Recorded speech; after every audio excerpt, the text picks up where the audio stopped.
찰스 에이션은 전시 이후 작품들은 어디로 가는가? 그래서 팀 디포에 대해 이렇게 적었습니다. 우리가 러브 유 디포에 주목하는 것은 이 전시가 보관의 형식적 측면에만 머무르지 않고 보관하는 동안 작품의 삶이 확장될 수 있는 실용적 방법을 제안한다는 것이다. 러브 유 디포에서 팀 디포는 전시장 안에 작업 공간을 짓고 각자의 채널을 운영한다.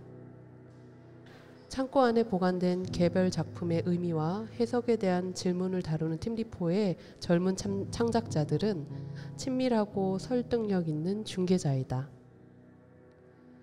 이들이 러브 유 디포에서 어떤 활동을 하였는지 더욱 궁금해지는데요. 오늘은 팀 디포와 함께 이야기를 나눕니다. 자, 오늘 팀 디포 분들 함께 하셨습니다. 각자 인사 부탁드릴게요. 안녕하세요. 이번에 녹음을 함께하게 된 팀 디포 멤버 지로입니다. 안녕하세요. 팀 디포 보리수입니다. 팀 디포의 깡돌이입니다. 깡돌이 좀 더 힘차게. 깡돌이입니다. 옳지. 오늘도 함께 자리해주신 재영 씨 소개 부탁드려요. 네, 안녕하세요. 안재영이라고 합니다. 그런데 궁금한 게 있는데요. 여기 스크립트에는 없는데 그러면 팀 디포는 지금 이렇게 세 분으로만 지금 운영이 되고 있는 건가요? 다른 멤버들은 혹시 있나요? 아니요, 저희 말고도 5명이 더 있거든요. 그래서 총 8명으로 운영되고 있는 이제 단체입니다. 다들 어디 계세요? 나머지 분들은? 지금 아마 각자 집에서 각자의 활동을 하고 있을 거고 여기에 저희 오피스가 있거든요. 지금 우리가 녹음하고 있는데 옆에 여기서 이제 모임이 있거나 또는 회의 같은 걸 할 때 여기에서 모여서 하고 있어요. 그러면은 러브 유 디포에서 러브 유 디포는 어떻게 시작이 된 거예요? 저 같은 경우는 작년 더 가까이.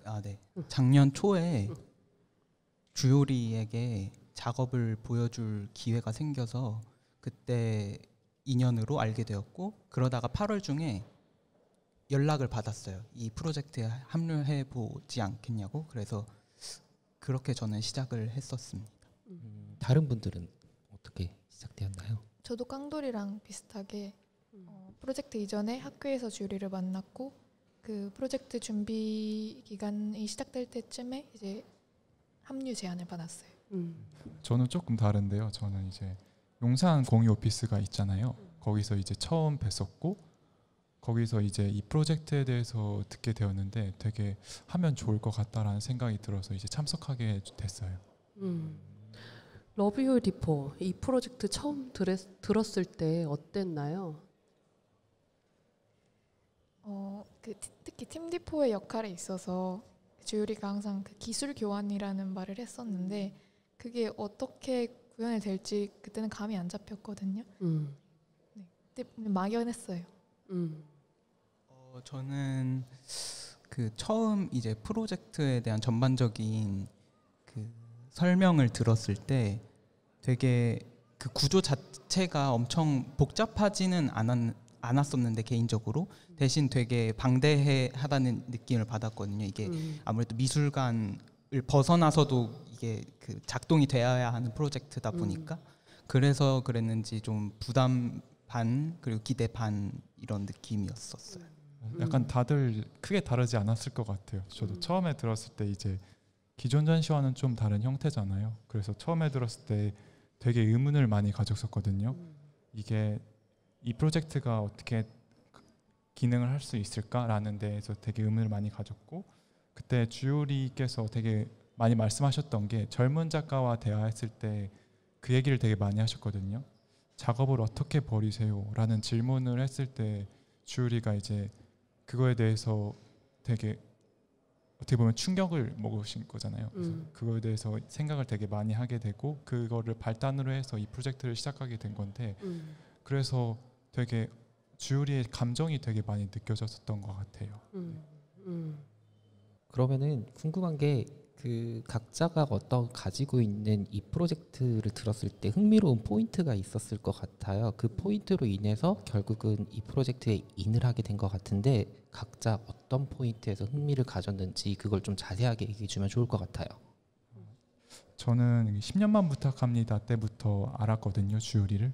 그래서 주율이라는 작가를 알고 있었고 작업을 되게 좋아했어요. 그래서 아까 말했듯이 프로젝트 내용에 대해서도 많이 공감을 했었는데 약간 처음 들었을 때 무엇보다 주율이와 같이 프로젝트를 하면 어떨까 한번 해보고 싶다 그런 생각이 들었던 것 같아요.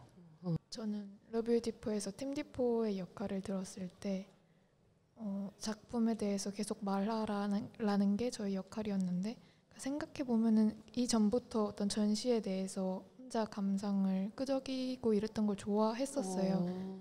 근데 이제 그렇게 되면 많이 볼수록 그만큼 많이 기억이 사라지고 인상이 빨리 잊혀지게 되는데 이제 여기서는 그런 작품과 대면할 수 있는 시간이 되게 오래 확보할 수 있을 거라고 생각을 했어요. 그리고 어떻게 보면은 그거를 내 개인적인 작업으로까지 발전시킬 수 있겠다라는 생각이 들어서 그런 점에서 흥미를 느꼈습니다. 제가 흥미를 느꼈던 지점은 그 보리수가 전 질문에서 그 언뜻 얘기한 건데 그 기술 교환이라고 하는 말 있잖아요. 그래서 주요리도 처음에 그런 얘기를 했었어요. 그 많은 팀 디포에 그 다방면에 있는 사람들이 들어와서 활동을 했으면 좋겠다라는 말을 했었고, 제가 아무래도 그 시각 디자인을 전공했다 보니까 그런 배경이 그 여기에 와서 그 활동을 했을 때 어떤 식으로 다채로워질 수 있을지가 궁금했던 것 같아요. 그래서 그런 것들에 좀 흥미를 느껴서 들어오게 됐습니다. 이게 학교에서 이제 우리가 주요리라고 이제 명칭을 통일했지만 사실 학교에서는 이주호 교수님이었고, 그렇죠? 이주호 선생님 교수님이었고, 여기서는 주요리로서 어떤 프로젝트 디렉터, 감독님으로서의 역할로 이제 만나게 된 거일 텐데, 작가가 어떤 그 다양한 역할을 수행하는 걸 여러분들이 가장 밀접하게 목격을 한 거잖아요. 주요리가 여러 활동을 하는 걸 보시면서. 그래서 학교에서의 이주호 교수님과 이주호 선생님과 프로젝트 이 국립현대미술관에서의 주요리와 어떤 다른 점을 느끼셨나요? 네, 많이 느꼈는데 이게 단순하게 그 선생님이면 선생님의 역할을 해야 하고 또 작가면 작가의 역할을 해야 한다라는 것보다는 좀 더 여기서 보면서 배운 건데 작가라는 그 정체성을, 직업 정체성을 가지고 있는 사람 자체가 되게 여러 방면에서 일을 다방면으로 처리해야 하는 능력이 되게 뛰어나야 되겠구나라는, 그러니까 그렇죠. 작업을 오래오래 하려면 그런 능력이 되게 뛰어나야 하겠구나라는 생각을 많이 했어요. 여기서 같이 프로젝트를 하면서. 그래서 그리고 또 주요리가 언제 한번 저한테 그 맷집을 길러야 한다라는 얘기를 했었거든요. 그때는 그게 무슨 말인지 그 의미가 잘 이해가 되지 않았었는데, 보니까 정말 한꺼번에 뭐 디렉팅도 해야 하고 사람들이랑 미팅도 계속 해야 되고 뭐 이 전시 이전이나 이후에 대해서 계속 고민해야, 이 작품들을 어떻게 해야 될지 고민을 해야 되고 하는 모습을 보니까 그 맵집이 정말 없으면은 그쵸. 어렵겠다라는 생각을 했어요. 중요해요, 정말로. 제가 느꼈던 가장 큰 차이는 프로젝트를 함께하면서 주요리가 뭐를 고민하고 뭘 망설이는 모습을 보게 됐다는 거. 근데 이거는 제가 학교에서는 못 봤던 모습이거든요. 그렇죠. 그런데 또 이제 프로젝트의 성격상 여기 현장에서 되게 많은 사람들을 만나면서 어떤 협상을 하고 계속 대화를 해야 그렇지. 되는데 그 순간에는 그런 모습을 딱 사라지고 되게 자기의 주장을 적극적으로 말하고 밀어붙이는 그런 모습들을 보게 됐었어요. 멋있었죠. 저도 좀 놀랐어요. 굉장히 다양한 자아가 이분 다양한데 약간 이런 맞아요, 생각을 했던 게, 맞아요. 굉장히 단호할 때는 그건 아니에요 라고 얘기를 하시고 뭔가 의견을 들어야 될 때는 저한테 좀 시간을 주세요 라고 얘기를 하시더라고요. 그래서 그런 모습을 보면서 굉장히 뭐랄까, 많은 분들과 작업을 하고 관계를 맺으면서 계속 이 씬에서 활동을 하셨던 분이니까 그런 부분에서 굉장히 노련함 같은 게 느껴졌었어요. 내공이죠, 내공. 내공. 좋은 전문 단어네요. 내공이 느껴졌어요. 러브 유 디포는 이번에 처음 하게 된 거잖아요. 이 프로젝트는. 그렇죠. 그러면 처음에 네, 그렇죠. 어디서, 장소라든지 어디서부터 시작되었고 어떻게 변화되었는지 그 과정이 좀 궁금한 것 같아요. 보리투 씨가 제일 잘 알 것 같아요. 처음부터 시작했기 때문에. 네. 사실 미술관으로 들어오기 전에 우선 마두에 있는 작업실에서 그러니까 미리 제작을 해서 가지고 올 수 있는 작품들을 만들었어요. 근데 어허. 그게 여기서는 저 뒤편에 있는 방송차 딱 하나밖에 없었거든요. 네, 그리고 용산에서 이제 처음 저는 봤거든요. 그래서 네. 이제 전시 시작 전에는 주로 용산과 마두로 가면서 작업을 했고, 그리고 전시 1, 2주 전에는 그 마두하고 용산에서 했던 것들을 다 전시장으로 가져와서 그때부터 작업을 했습니다. 네. 저희도 재영 씨와 저도 오칠 스튜디오로 참여를 했을 때 이 세 분을 만난 게 용산이었죠. 네, 맞아요. 용산에서의 이 작업실에서는 어떤 그 과정을 거치셨나요? 어떤 작업을 하셨는지 소개시켜 네, 네. 주실 수 있으세요? 용산 작업실 알다시피 이제 공유 오피스잖아요. 그래서 이제 어떤 물리적인 작업을 하기보다는 약간 추상적이고 관념적인 개념들을 구체화하는 데 같이 노력을 많이 했던 것 같아요. 그리고 특히 저는 팀디포이다 보니까 팀디포라는 팀을 만드는데 팀디포는 어떤 것이고 어떤 역할을 해야 할지 고민이 많았었고, 그리고 그 생각을 팀디포 멤버들과 계속 정립해가는 동시에 주유리와도 계속 공유를 했었어야 돼가지고 팀디포의 역할과 위치에 대해서 되게 많이 고민하고 회의했던 시간이었던 것 같아요. 네. 그리고 더불어 저는 이제 팀디포에 대해서 내가 무엇을 할 수 있을지에 대한 고민을 되게 많이 했었던 시기여서 되게 생각도 많았던 시기이고 되게 힘들었던 시기였던 것 같아요. 네, 제일 모호하니까. 네 엄청 모호했죠. 그렇죠. 지로가 방금 얘기한 것처럼 그 과정들이 되게 팀디포라는 그 어떤 팀이잖아요. 이름에서도 드러나 있다시피, 그래서 그 팀으로서의 어떤 그 공감대랄까 그런 거를 형성했던 게 그 용산 오피스에서 그 과정들이 축적되면서 되게 그런 연대감 같은 걸 계속 형성해 나갔던 것 같아요. 그래서 저 같은 경우에도 아무래도 이게 프로젝트가 그 구상 단계에 있었으니까, 그러니까 물리적으로 어떤 실체가 전시장에서 이렇게 설치되었던 것이 아니니까 이거를 내 나름의 방식으로 어떻게 이해를 하면 좋을까라는 것을 계속 고민을 했었고, 저도 그래서 전공을 좀 살려서 내가 이거를 매개로 사람들이랑 소통을 해야겠다. 그래서 뭐 로고 디자인 같은 것도 계속 시안을 가져와 보고, 뭐 또 프레젠테이션이 필요할 때 있으면 프레젠테이션 디자인도 해보고 하면서 그런 식으로 어떤 그 나름의 방식으로 이해를 하고, 그렇게 하면서 팀으로서의 어떤 공감대를 계속 형성해 갔던 것 같아요. 네. 그리고 이제 저희 딱 셋이서 주유리의 이전 작업을 나름 연구를 해서 인터뷰를 하기도 했었거든요. 그때 이 프로젝트에 대한 이해가 그때 좀 됐던 것 같고, 그리고 이제 이 여기에 작품을 보관한 작가들을 그때부터 만나기 시작했어요. 인터뷰하고 인터뷰를 얘기 듣고. 하면서. 그러니까 사실 보통 전시를 한다고 하면 작품을 만드는 시기부터 작업의 시작이라고 생각할 수도 있지만, 이게 작가 개인 혼자서 하는 작업이 아니라 이렇게 규모가 큰 작업일수록 같이 작업하는 팀이 필요한데, 그 팀들과 이 구상 전 단계에서 서로의 공감대를 형성하고 우리가 어떤 그림을 그려 나갈 건지에 대해서 불분명하고 모호하지만 계속 시간을 같이 보내고 생각을 공유하고 이야기를 나눔으로써 그 시기를 보내는 게 되게 중요한 것 같은데, 용산 작업실에서 공유 오피스의 시기가 아마 그때가 아니었나 싶어요. 그리고 세 분이 다 각자 자신만의 방식으로, 지로는 계속 카메라로 뭔가를 기록하고, 네, 맞아요. 깡돌이는 계속 뭔가를 계속 디자인으로서 그 이 프로젝트를 이해하려고 노력했고, 우리는 글을 쓰고 계속 인터뷰를 해가면서 그 자신만의 어법으로 이 프로젝트를 처음부터 지금까지 꾸준히 계속 함께 해온 것들이 아마 주유리에게는 엄청난 힘이 되었을 거예요. 실제로도 힘이 되었다고 말씀을 몇 번을 하셨고, 대단해. 프로젝트가 지금 아까 말씀하신 것처럼 마두 작업실에서 처음 이제 시작이 되었고, 거기서는 어느 정도 저쪽 방송차 작업을 네. 만들었었고, 그리고 이제 용산으로 갔는데 거기는 이제 공유 오피스였고, 네. 거기서는 이제 개념적인 것들을 좀 정립하고 다듬는 과정을 보냈다고 한다면은, 그러면 이제 마지막으로 미술관에 들어왔을 거 아니에요. 네. 미술관에는 언제쯤에 들어오게 되었나요? 저희가 10월 초쯤에 들어왔나요? 그게 아마도 정확히 9월 4일이었을 거예요. 그래가지고 와 벌써 작년 9월 네. 4일이야. 그러니까요. 꽤 오래됐어요. 5개월 그러니까, 전이네요. 그러면 이 전시가 5개월짜리니까.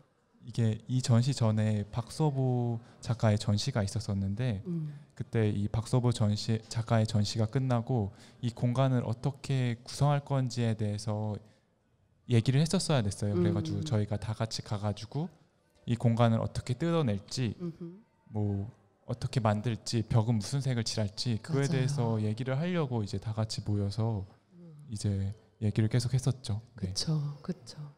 그러면은 이제 미술관으로 이제 왔잖아요. 9월 초쯤으로 네네. 해서 이제 들어와서 처음 이제 들어와서 미술관 들어와서 어떤 작업부터 시작을 하게 되었어요?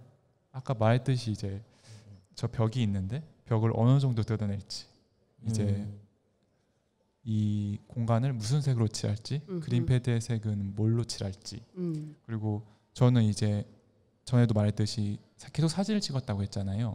그래서 사실 이 전시는 전시만으로도 중요한데 이 전시가 어떻게 구성되고 빌드업됐는지도 되게 중요한 전시였기 때문에 그렇죠. 그걸 이제 디스플레이들이 전시장에 되게 많은데 거기 안에 들어가는 시각 이미지들을 주로 만들었던 것 같아요. 네. 그런 작업을 초기에 많이 했었죠. 네. 저는 그냥 전반적인 2주 동안 설치 현장에 참여를 했었는데요. 그때 9월 말에 들어와서 저희 디포 쪽에 있는 페인팅 서랍을 설치하는 것부터 시작을 해가지고 그리고 우선 다른 작가의 작품들이 들어오기 전에 이런 타워나 오피스나 창고처럼 먼저 갖춰져야 될 큰 구조들을 먼저 잡았어요. 그러고 나서 다른 작가의 작품들이 이제 연이어 들어왔어요. 저는 여기 들어와서 여기 전시장에 필요한 디자인의 업무에 전반적인 업무를 맡았고 또 하면서 하면서 간간히 보이는 잡무들을 도왔어요. 잡물 아니요. 그게 제일 중요한 건데. 그럼요. 그게 할 일이 엄청 많아요. 그럼요. 진짜. 그 손 하나하나가 얼마나 중요하다고요. 품앗이를 해야 되는. 그렇죠. 품앗이를 해야 되는. 그러면 전시가 오픈되고 나서 사실 이 팀디포의 가장 중요한 역할은 전시 오픈 후부터였잖아요. 여기에 그 들어와 있는 작품들을 보고 읽고 또 나름대로의 컨텐츠를 만들어는 게 어떻게 보면 팀디포의 역할이었는데 여기서 들어오고 나서 각자 작업들이 진행된 것들이 있다면 각자 소개를 좀 해주시겠어요? 네네 이제 저부터 말하자면은 그 기록했던 자료들을 가지고 웹사이트를 만들어서 작업을 했거든요. 이제 웹사이트를 만들기도 하고 이제 안에 들어가 있는 작업을 가지고 퍼포먼스를 하는 작업을 진행했었어요. 네. 저도 퍼포먼스 작업을 했는데요. 그러니까 디자인은 이제 들어와서는 여기서 계속 손볼 수 있는 것들이 좀 더 자유로운 작업들을 해보고 싶어서 디자인을 넘어서 그래서 저도 퍼포먼스를 좀 했어요. 저는 좀 전에 말씀드렸듯이 그 설치 현장에 참여를 하면서 그 구조물이 그러니까 사람들이 협력해서 그런 구조물을 세우고 다른 작가의 작품들이 들어오고 그리고 주율이가 그걸 되게 예민하게 조정을 하고 이런 과정들이 되게 역동적이었다고 생각을 했어요. 그래서 근데 그런 부분들이 사실 전시가 오픈된 이후에는 사람들이 경험하지 못하는 거잖아요. 그렇죠. 그 과정을 좀 아카이브하고 좀 기억할 수 있는 퍼포먼스 영상을 만들었고 지난 회차 때 패널로 참가했던 정지현 작가의 작품이 지금 5스토리 타워 꼭대기에 올라가 있잖아요. 에스컬레이터라는 작업이. 그 작업에 대한 이야기를 하는 작업을 했어요. 아 그래요? 그 퍼포먼스 때 그 속사했던 게 그거예요? 아니요. 아, 사실 그건 그거는 아직 완성을 못해서 준비하고 있어요. 아 좋아요. 그러면 다른 친구분이 아까 말씀하셨던 것처럼 3명뿐만 아니라 다른 5분의 작업이 있잖아요. 다른 5분의 작업 여기 이 자리에 참석을 안 하셨지만 그 3분이 간략하게 소개를 해주시면 좋을 것 같아요. 소개 부탁드릴게요. 그 5분의 성함을 말해도 되나요? 그렇죠. 일단은 그럽시다. 네네. 그러면 그 영서라는 친구는 ASMR 컨텐츠를 나름의 방식으로 이용해가지고 뭐 이 전시장 내에서 어허. 뭐 임민욱 작가의 그 작품을 두고 그거에 대한 글을 쓰는 거를 소리로만 이렇게 글 쓰는 사각사각 소리를 소리로만 들려준다거나 그런 식의 이제 ASMR 형식을 나름대로 찍어서 작품이랑 자기랑 이렇게 어허. 연결해서 그래서 그걸 유튜브에 올리는 그런 작업들을 했고요. 또 뭐 네. 다른 것 한별 씨는 이제 저희 팀 디포 안에 작업들이 있잖아요. 그 디포에 관해서 이제 글을 쓰면서 음흠. 저기 보시면은 전시장 안에 보면은 글들이 있거든요. 아. 이게 한별 씨가 작업한 글들이에요. 그래서 그 글들을 쓰고 이제 충근 씨가 디자인을 해가지고 최종적으로 디스플레이하는 작업을 했었어요. 네. 어허. 선미는 이미 유튜브에서 자기만의 채널을 갖고 있었어요. 그 타로 카드라는. 근데 이제 여기서 재밌게도 여기에 들어온 작품들에 대한 그들의 미래를 점치는 어떤 콘텐츠를 만들어서 너무 재밌을 것 유튜브에 같아. 게재를 했었고 예림 같은 경우에는 저기 뒤편에 페인팅 서랍이라고 네. 거기에 이제 3명의 작가들의 그림이 걸려 있는데 이제 그 그림에 대한 어떤 반응, 자기 몸의 반응을 예, 그거였구나. 퍼포먼스로 하는 작업을 했어요. 저희가 주로 퍼포먼스를 많이 했던 것 같아요. 공간이 놓여져 있어가지고. 네. 예, 퍼포먼스를 하는 게 이 전시장을 되게 살아 있는 느낌으로 효과적으로 보여줄 수 있는 거라 퍼포먼스를 아무래도 많이 선택을 했었어요. 그쵸. 그러면은 좀 전에 얘기했던 그 작업들이 결국은 이쪽 러브웨어 디포에서 실제로 머무르면서 작업을 했던 게 좀 많겠네요. 네, 저 같은 경우는 여기 다른 분들도 그렇겠지만 퍼포먼스 작업을 할 때는 특히 이 공간을 많이 활용을 했어요. 왜냐면은 여기가 그쵸. 이미 구조가 갖춰져 있기 때문에 되게 상상할 수 있는 여지가 많았고 연습하기도 좋았고 근데 또 개장 시간에는 못 하는 거다 보니까 주로 야간에 방문을 했어요. 저도 여기서 많은 시간을 보냈는데요. 아무래도 미술관이 좀 제약들이 있잖아요. 그쵸. 네, 시스템을 유지해야 하는 제도니까 그래서 제약들이 있었는데 그러다 보니까 좀 마냥 자유롭게 실제 오피스처럼 이렇게 사용할 수는 없었어요. 대신에 이제 이 전시장 안에서 뭐 팀디포끼리의 미팅이나 또는 이제 작가들의 인터뷰를 해서 작가들 직접 초청해가지고 같이 인터뷰를 한다거나 하는 식의 어떤 공공으로 오픈할 수 있는 행사들, 이벤트는 이 전시장에서 이 장소 안에서 직접 이렇게 할 수 있었어요. 네. 좋네요. 다른 분들이 말했던 것처럼 이제 오픈 전에는 작업을 할 수 있었는데 이제 전시가 개장된 후에는 작업을 실제로 못했거든요. 왜냐하면 이제 공유 오피스잖아요. 그쵸. 근데 전시장이다 보니까 물 마시는 것도 전화하는 것도 이제 가능하지가 않아가지고 처음에는 되게 그게 힘들었었어요. 그래가지고 저는 그게 되게 답답했었거든요. 이제 공유 오피스의 기능을 해야 되는데 그 기능을 하지 못하고 제가 작업을 하기 위해서는 계속 제약된 시간과 제약된 공간에서 계속 작업을 해야 되잖아요. 그쵸. 그래서 제가 아까도 말했듯이 웹사이트 작업을 했었는데 그래서 웹사이트 작업을 좀 시작하게 됐었던 것 같아요. 그런 어떤 제약에서 벗어나고자 그래서 제가 핸드폰에 올리면은 바로 여기 TV에서 올라갈 수 있게 그런 식으로 계속 작용할 수 있는 웹사이트를 만들었었는데 사실 그것도 되게 힘들었어요. 왜냐면 여기가 지하다 보니까 인터넷이 안 터지는 거예요. 그리고 또 국가기관이다 보니까 뭐 구글이나 그런 거는 아예 들어가지도 못하니까 여긴 구글이 맞아요. 안 돼요. 그래서 너무 힘들었어요. 그게. 그쵸. 그쵸.